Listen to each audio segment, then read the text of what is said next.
Good morning, everybody. I am Julia Saffer, and today I will present to you my team's work so far on the Clean Energy and Sustainability Accelerator Act, also known as HR 806. Before we begin, I want to thank my team managers, and Dr. Cohen for their support and help present and preparing for today. Now, without further ado, let's roll on into it. Now, today I'm going to be asking and answering a lot of questions, but all you need to know is that we will discuss what the Accelerator Act is, the environmental problem it addresses, and the science behind those problems, as well as next steps. So what exactly is the Clean Energy and Sustainability Accelerator Act? Well, before we go into that, let's look at the pre-existing conditions. There's already currently a market for investment in clean energy and sustainability projects. However, the transition to a sustainable economy must be faster. So, where does the Accelerator Act come to play?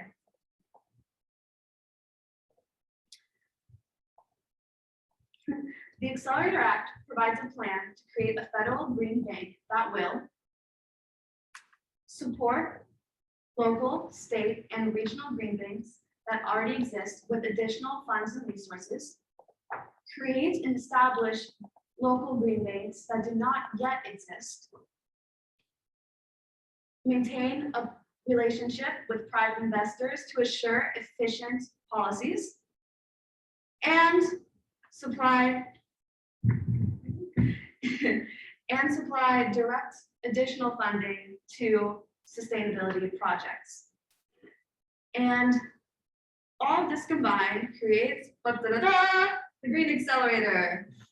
So this Green Accelerator will inject $100 billion into the market for sustainability and clean energy efforts.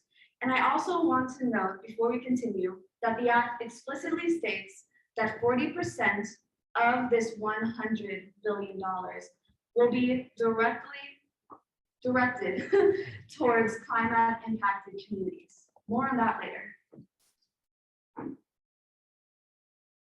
So what are the major goals of this act? Well, there are four, and they are to mobilize private capital through federal investment, benefit climate impacted communities that are disproportionately affected by the climate crisis, to support workers in communities impacted by the transition to a sustainable economy. Is my microphone okay? Okay, good. And last but not least, transition towards a clean energy economy without raising energy costs to end users. Now, let's go into the environmental problem that this act addresses. Why is this Accelerator Act necessary? Well, there are global temperature rises happening, and the 10 hottest years on record occurred all since 2005. And preliminary data from NASA shows that 2020 and 2016 are tied for the hottest year on record. So why does this matter? Why should we care about rising surface temperatures? Well, the impacts of rising surface temperatures include rising sea level rises. Specifically, NASA has data that the sea levels have risen about 3.4 inches since 1983. And also, these changes lead to an increase in permafrost loss, permafrost melting, which destabilizes global weather patterns and tundra environments, which also contribute to more extreme weather. And this extreme weather could include hurricanes, wildfires, and drought, which can also lead to desertification. And all of these climate changes combined contribute to biodiversity loss and even mass extinction. Therefore, there are clear and serious impacts of climate change. So what human activity contributes to this issue? The main contributor to rising surface temperatures are greenhouse gases emitted from human activity, like the ones you would expect, energy production and industrial processes, but also human activity like agriculture. And Furthermore, the same activities that increase the greenhouse gases in our atmosphere also have byproducts of chemical waste that can lead to a variety of adverse health conditions. And when these pollutants go into an area at high levels, they can have catastrophic health effects. And speaking of highly contaminated areas, who suffers the most from these problems? There is a disproportionate environmental distress depending on where you live. But before I continue, I want to make clear that everybody is affected by the climate crisis. However, while the risks of climate change and pollution are harmful to everyone, communities of color and low-income communities are disproportionately affected by the climate crisis. Why?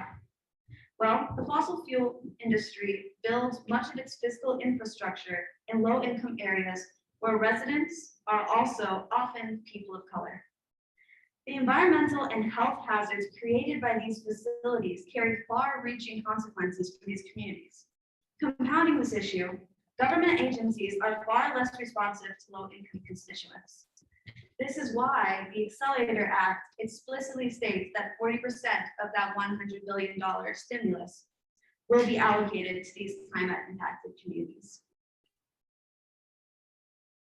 Now let's dive a little deeper into this problem, into these problems, into the science behind them.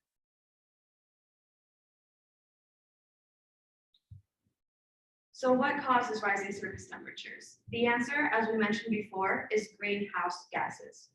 Greenhouse gases can include water vapor, ozone, carbon dioxide, and nitrous oxide. And these gases play an important role in balancing the Earth's energy budget, meaning they convert energy from the sun into heat to maintain a livable environment for the planet. However, since human activity we mentioned before, has led to an increase of these greenhouse gases in our atmosphere, the Earth is warming at an unnaturally high rate. And greenhouse gases like carbon dioxide and methane accumulate in the atmosphere, and their residency time, or how long they stay in the atmosphere, is high compared to the rate they accumulate. In other words, the rate at which carbon dioxide leaves the atmosphere through natural processes is outpaced by the rate it is input. So we know these emissions contribute to climate change, but how do they contribute to air pollution?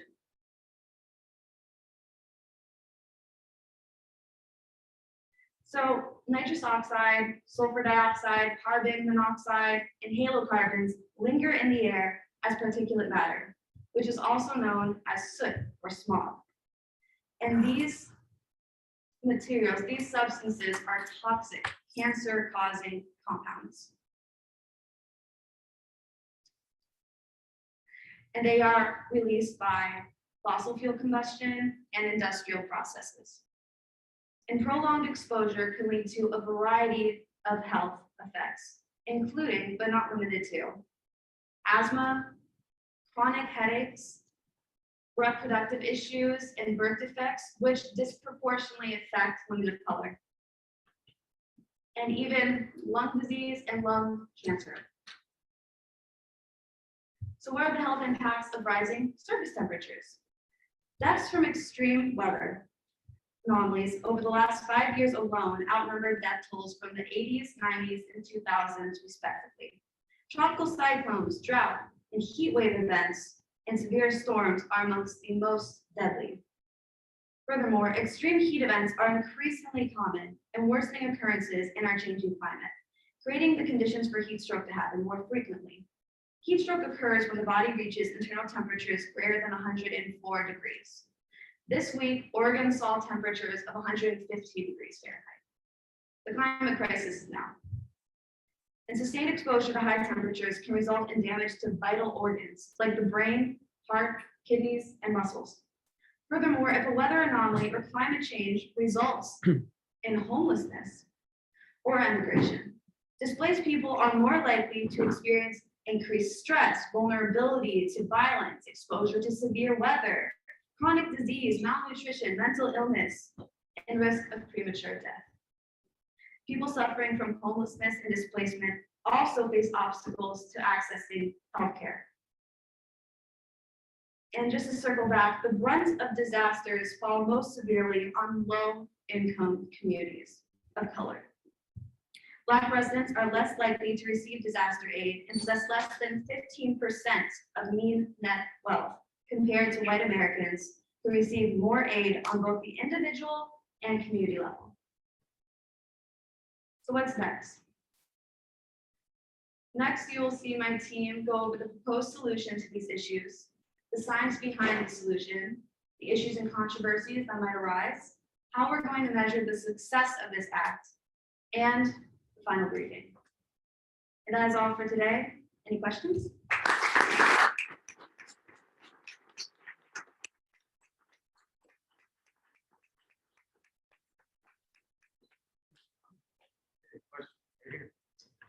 I'm curious, how does this bill compare to the initiatives you do in